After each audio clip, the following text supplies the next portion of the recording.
Волкот и 7 јариња. Во едно зелено село, на самиот раб од густата шума, живееше една добра мајка коза со своите 7 мали јариња. Таа многу ги сакаше и секој ден се грижеше да бидат чисти, сити и безбедни. Јарињата беа весели и секој имаше свој карактер.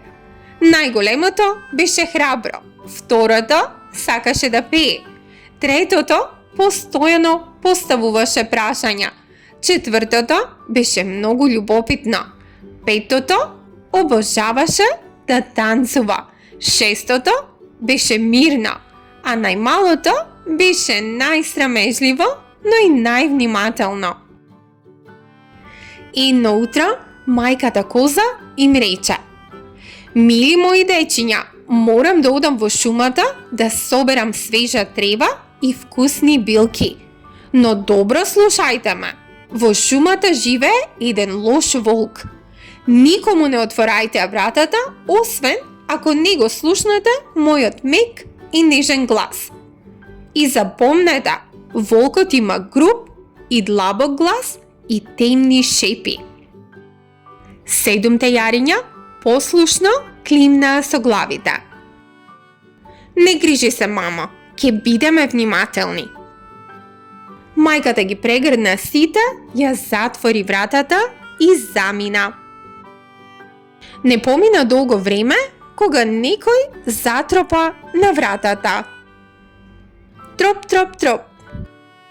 "Отворете ми, дечиња, вашата мајка се врати и ви донесе вкусна храна." Јарињата веднаш го препознаа грубиот глас.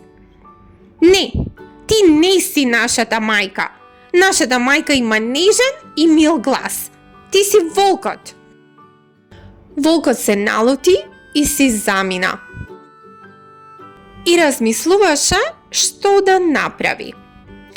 Потоа отиде во продавницата и купи малку мед.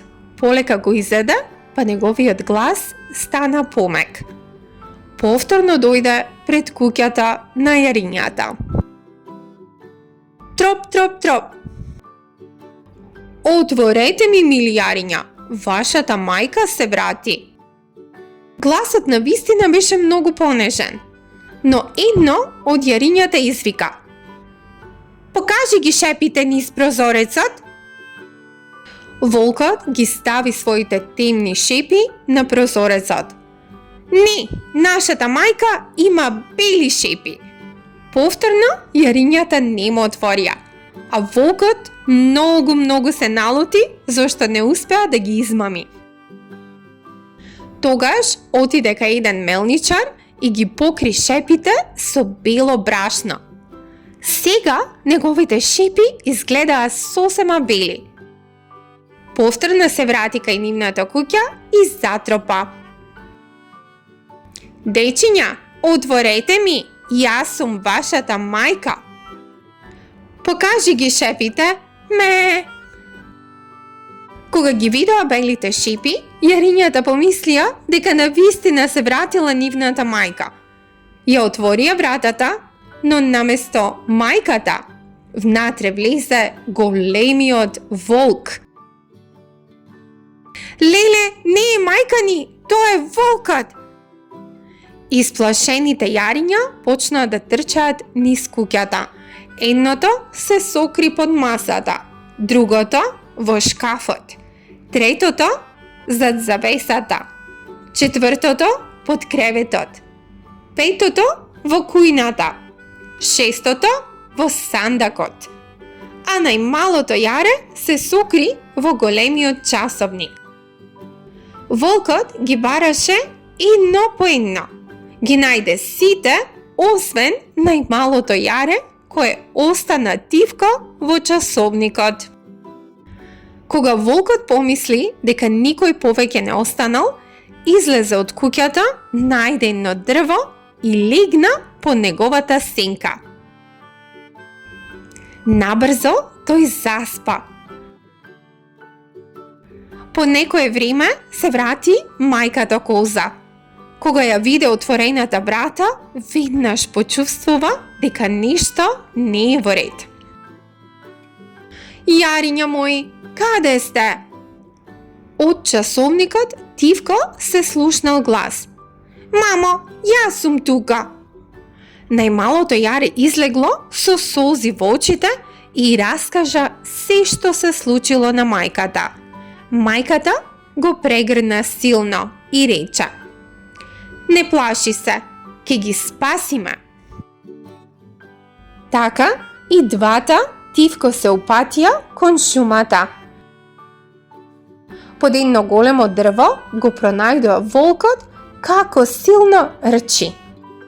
Тој успел да ги голтне сите 6 јариња. И сега мајката внимателно се обидуваше да го отвори неговиот стомак. На големо чудо, сите 6 јариња беа се уште живи. Едно по едно излегуваа надвор додека тој спиеше. Мамо, спасени сме! Сите радосно се прегрнаа.